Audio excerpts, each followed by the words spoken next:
Always Irish show. Ooh, we got breaking news. Shoot the smoke out. We got a new pope. Just kidding. It's Notre Dame's new quarterback announced. Carr. QB1 for Notre Dame edition of the Always Irish show. As always, you can find the program on YouTube. Do it. Subscribe if you haven't yet. Appreciate it very much. Give the video a thumbs up. That helps Yanni out as well. Notifications on so you don't miss nothing. Twitter, search bar Always Irish or Always Irishy. Emails alwaysirishnd@gmail.com. Audio only anywhere you want it. You can get it. If you don't want to see my face, go to the audio only. Nobody blames you. Call-in lines. I am certain they are going to be chock full coming off of this news. 312-988-15. Dial it up. Tell Uncle Johnny all you've heard and seen. Notre Dame on that side. Read all about it. Patreon.com/Always Irish. Myself, Jared Clark, Captain Mike Goolsby, ND Recruiting 01, Jack Sullivan did a great breakdown of Miami in this matchup. Thanks to everybody who's there. Promo code ND25. All right. You finally have an answer. All the drama, all the debate, all the rumors, all the sourcing and counter-sourcing, all the infighting, all of the splitting into different camps, all of the media not knowing how to cover this and which way to lean, all of that. After all of it, Carr is going to be your starter going into Miami. Let's process this together. First off, I'm just glad it's over.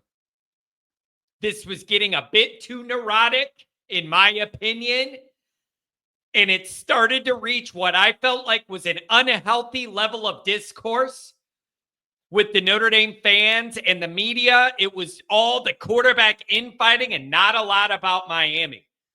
And I'm not saying the team was that way, but the coverage around the team was that way. Twitter's full of Miami people talking Notre Dame, Notre Dame, Notre Dame. All we're talking about is who's right about Notre Dame, the quarterback thing. It wasn't about Miami. I'm glad it's over.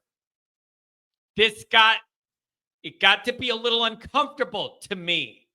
So I am glad we have clarity. Secondly, credit to these guys for having a tough, hot battle. Competing the way they did. This goes all the way back to March, basically all the way through today.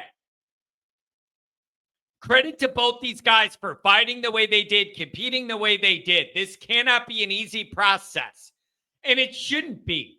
I put Notre Dame quarterback up there with Yankee shortstop. It's going to be tough. Life's going to be hard. Credit to these guys for fighting. Now it's time to laser focus and coalesce with Miami as the vision. Now that I've been saying it's hard for the fan base to gear up for Miami fully when you don't know who's leading you into battle. And I don't care who's named a captain or not, the quarterback leads you into battle. Most important individual position on the team. And it was becoming hard to fully engage with the Miami concept without knowing who that player is. So my next thought is, now that this is settling in and you're processing it and thinking about it, the next thought is, what tweaks are going to be made for a Carr-led offense now that you know that's what it is? Kenny and Carr have similar game styles, but some differences. Maybe is there a little more on the pass-heavy skew here with Carr than the leg part? I don't know. What do you dial up different? That's all for Mike Denbrock to cook up. Denbrock knows these guys. He knows their strengths. He knows their weaknesses. He knows how to accentuate them. He knows he's a mismatch master. He's a mismatch master. That is what he's great at. I am confident that he'll be able to build out stuff to highlight what Carr could do and coalesce and build things around that singular concept for now. It just feels good to have clarity. Don't you just feel like a weight's been lifted off you now that you know? Next, Kenny has got to stay engaged. He's got to stay engaged. You know the old football thing. You're only one play away from your time out there, all that stuff. It's very true. The odds of Notre Dame not needing the backup at all, I'm not talking mop-up duty when you're winning by 30. I'm talking about needing the backup to go in and perform. I think the odds of that are low. You just don't know whether it's a play, a series, a game, 3 games. I can totally understand the disappointment Kenny Minchie's feeling, but you can't disengage. So that's going to be a big challenge there. That's going to be a big challenge, staying engaged when you lose this emotional battle. So now at least everybody should be able to rally together instead of going at one another. Now we all just have the same goal in mind for Notre Dame to win. Now you know who that guy is. Everybody can get behind him and get going here. I feel better already. At least everybody's pulling from the same direction. You know who it is. Rally behind him and get ready for Miami. So when you take it a step further, what is the leeway here for a young CJ Carr? What is that rope? What is the leeway here? And this is tricky because I see 2 sides of this. Number one is you're doing all this highly publicized, competition. CJ Carr wins it. You just got to double down, and that's the guy. And if there's growing pains, you got to live through it and trust he'll come out better on the other end. Got a bunch of years here. Like, you got to get going. Live with the mistakes. And there will be some. It is unrealistic to expect a guy that's never taken a snap in a real game to be perfect or near perfect. So I understand this is your guy. Double down on it. Grin and bear it through some tough times if they occur and whatever. I could also understand if you're someone who says, we can't lose to Miami. So if things go sideways and he looks overwhelmed or isn't moving the ball or a bunch of catastrophes happen, you can't afford to lose to Miami. Short rope. Kenny, get in there and try and save the day.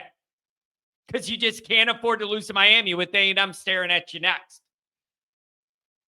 I could be sold on either one of those narratives. You just got to hope you're not in a position to know what the answer would be if things go wrong. And there is no guarantee of that either, by the way. Like, there could be learning mistakes that aren't catastrophic that make you lose to Miami. It could be little things. And the guy could surprise you and play great. And then everybody's happy. And then you got your quarterback for a bunch of years, right? I'm just saying it'll be interesting to see how that part of this is navigated, right? And then the last thing here is, let's see how the Notre Dame fans, media, everybody does react if there are some growing pain mistakes. Is it a reaction of patience? He's young, go for the ride. Or is it, you know what? I thought Kenny had a good shot. Get him in there. This was a mistake and, whatever. I'm interested to see what the reaction's going to be because I could see both sides of this. So for now, for today, there's some closure. I think I'm starting to feel that even within a few minutes of this announcement, people are starting to feel some closure. Wrap your mind around all that this was. And now you know where your guy is gearing up to Miami. You have, almost 2 weeks. What are we, Tuesday? For the time for him to run with the ones and set up whatever specific CJ wrinkles they were going to do. Set all that up. And now I just feel like stabilization from this. At least you know. Everybody wraps their minds around it, rallies behind him. The offense has almost 2 weeks to get together with him, taking most of the ones, figure out what you're going to run.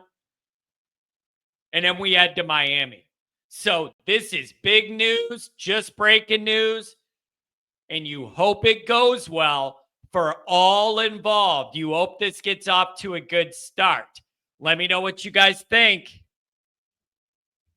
Don't forget to check out the merchandise. The link is in the description. You can browse and carouse all the different Always Irish gear. Make sure you head over there and get something for the next tailgate. Thanks for being here.